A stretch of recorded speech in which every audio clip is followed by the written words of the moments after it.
Hello, good morning everyone. Last lecture में हमने क्या पढ़ा था, जो मेंस का सिलेबस है उसमें हमने पेपर फर्स्ट का पार्ट ए हमारा कंप्लीट हो गया था, जिसमें हमने हिस्ट्री पढ़ी थी। आज हम पार्ट बी पढ़ेंगे जिसमें ज्योग्राफी रहेगा। यूनिट फर्स्ट से लेके 5 तक मैं आपको पूरा सिलेबस बताएंगे। उसके बाद हम इसको पूरा कंप्लीट करेंगे, है ना। फर्स्ट यूनिट में क्या है, भारत का भौतिक स्वरूप एवं जलवायु दी है ना। तो इसके बारे में हम देख लेते हैं कि प्राचीन भारत में भौगोलिक ज्ञान देखना है और भारत के प्रमुख भू आकृतिक प्रदेश, जिसमें भौतिक विभाग में क्या क्या दिए हैं। हिमालय पर्वत के बारे में विशेष रूप से बताया गया है, जिसमें हमको 4 भागों में पढ़ना है ना। ये हम देखेंगे ट्रांस हिमालय, बृहद हिमालय, लघु हिमालय और शिवालिक हिमालय, है ना।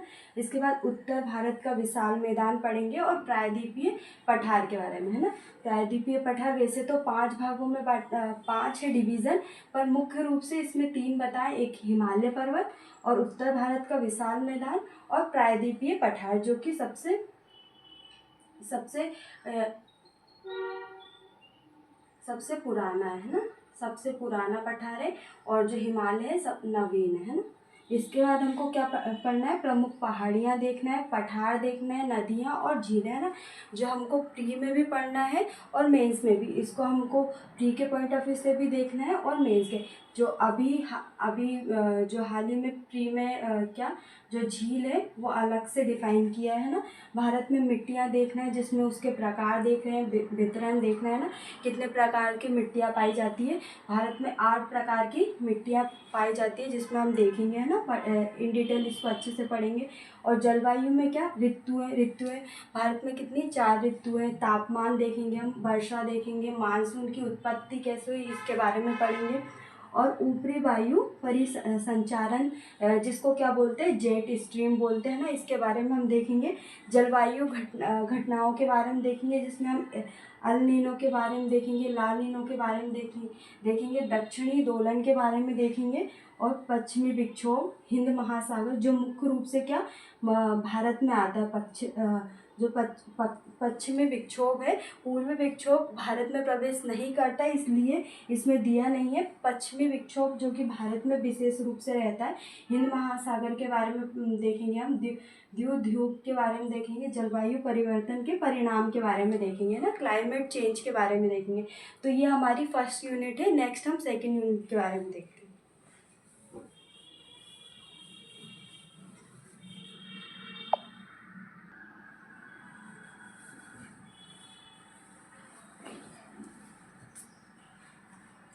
अभी हमने फर्स्ट यूनिट देखी थी, अब सेकेंड यूनिट में क्या है, भारत में कृषि एवं जल संसाधन के बारे में हमको देखना है।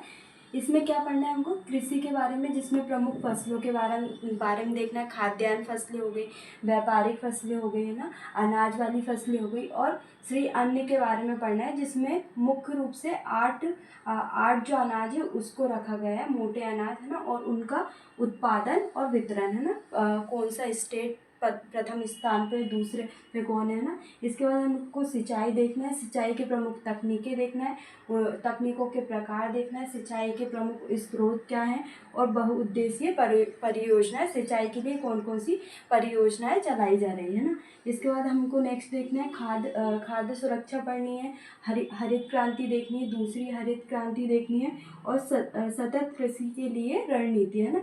ये हमारे प्री में भी है और मेंस में भी है ना। तो हम इसको प्री के पॉइंट ऑफ व्यू से भी देखेंगे और मेंस के पॉइंट ऑफ व्यू से भी, दोनों पॉइंट ऑफ व्यू से इसको अच्छे से पढ़ेंगे कि प्रथम हरित क्रांति कब हुई थी और सेकंड हरित क्रांति कब हुई थी, है ना। इसके बाद हमको जल संसाधनों का संरक्षण देखना है और संवर्धन, है ना। वर्षा जल संचयन की और जल संरक्षण के तरीके, नदियों का आपस में जोड़ना, और राष्ट्रीय जल नीति अपनाने वाला प्रथम स्टेट कौन सा है, केरल, है ना। तो हम इसके बारे में पढ़ेंगे। और उसके बाद जो नदियों का आपस में जोड़ने की सबसे पहले कौन सी है, केन बेतवा परियोजना। फर्स्ट है केन बेतवा परियोजना। ये कब हुई थी, 2005 में ना। तो इसके बारे में हम अच्छे से पढ़ेंगे।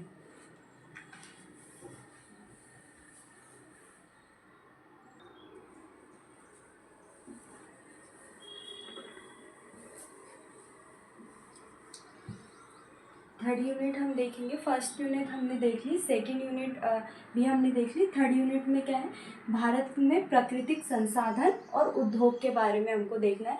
ये हमको प्री में भी पढ़ना है और मेंस में भी। हम तो ये हमारे लिए बहुत इजी हो जाएगा, हमारा प्री का भी सिलेबस कंप्लीट हो जाएगा और मेंस का भी हो जाएगा। इसमें हमको क्या देखना है, वन संसाधन देख रहे हैं, इनके प्रकार देखने हैं और वितरण के बारे में पढ़ना है ना।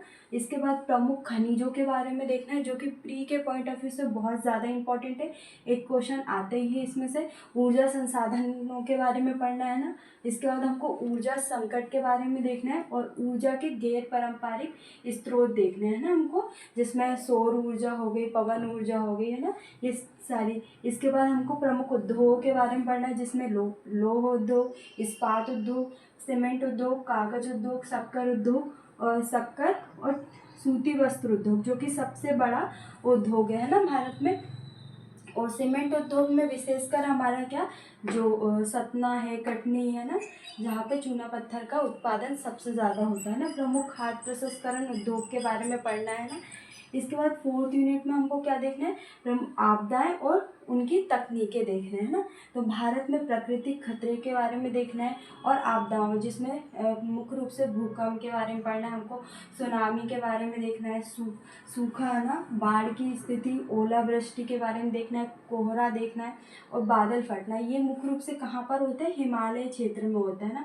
तड़ित झांझा देखना है। भारत में उष्णकटिबंधीय चक्रवात की स्थिति को देखना है। इसके बाद हमको पर्यावरण प्रदूषण के बारे में देखना है, जिसमें हमको वायु प्रदूषण के बारे में पढ़ना है, जल प्रदूषण के बारे में देखना है, मिट्टी और या भूमि प्रदूषण के बारे में देखना है। इसके बाद उनका रोकथाम है ना, उसको बचाने के लिए प्रमुख उपाय है ना, नियंत्रण और प्रबंधन भी देखना है इसका, और प्रदूषण को कम करने के उपायों के बारे में भी हमको चर्चा करनी है ना। इसके बाद हमको भारत में जनसंख्या वृद्धि के बारे में पढ़ना है, मतलब जो जनगणना है उसके बारे में हमको देखना है। ये हमको प्री में भी पढ़ना है और मेंस में भी देखना है। संसाधनों पर जनसंख्या का दबाव और ग्रामीण और शहरी प्रवास के बारे में हमको देखना है। अब हम देखेंगे यूनिट 5 में।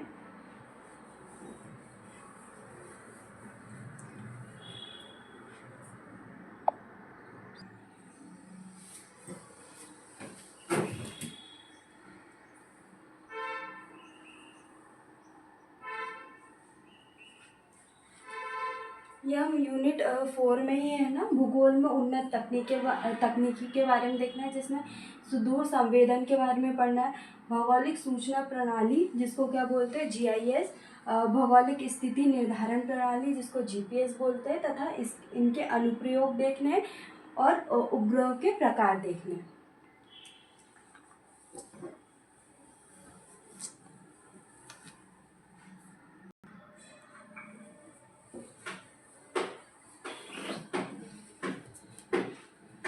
नेक्स्ट हम यूनिट 5 देखेंगे, जिसमें हमको मध्य प्रदेश का भूगोल देखना है। हमने फर्स्ट यूनिट में क्या देखा था, भारत का भूगोल देखा था, जिसमें से मुख्य रूप से हमने क्या देखा था कि भौतिक विभाग के बारे में पढ़ना है। सेकंड यूनिट में हमने जल संसाधन, और थर्ड यूनिट में हमने वन संसाधन, और फोर्थ यूनिट में हमने आपदाएं देखी थी।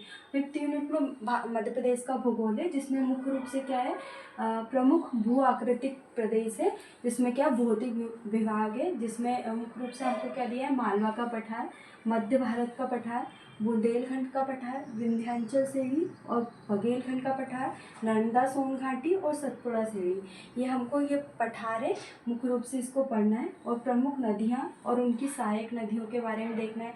मुख्य नदियों, वैसे मध्य प्रदेश को क्या नदियों का मायका कहा जाता है, पर यहाँ पे बहुत सारी जो नदियाँ हैं वो प्रवाहित होती है ना। और जलवायु के बारे में देखना है, जिसमें हमको ऋतुओं के बारे में पढ़ना है, तापमान के बारे में देखना है और वर्षा के बारे में देखना है ना।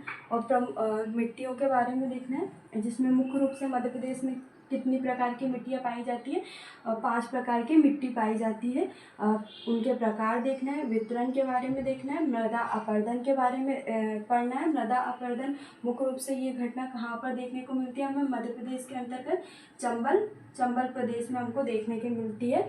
और मृदा संरक्षण के बारे में देखना है, प्राकृतिक वनस्पतियों के बारे में देखना है, जिसमें क्या प्रमुख वनों के प्रकार देखने हैं, उनके वितरणों के बारे में पढ़ना है। और प्रमुख वनोपज, जिसमें हमको क्या साल वृक्ष है ना, और सागौन के बारे में देखना है ना।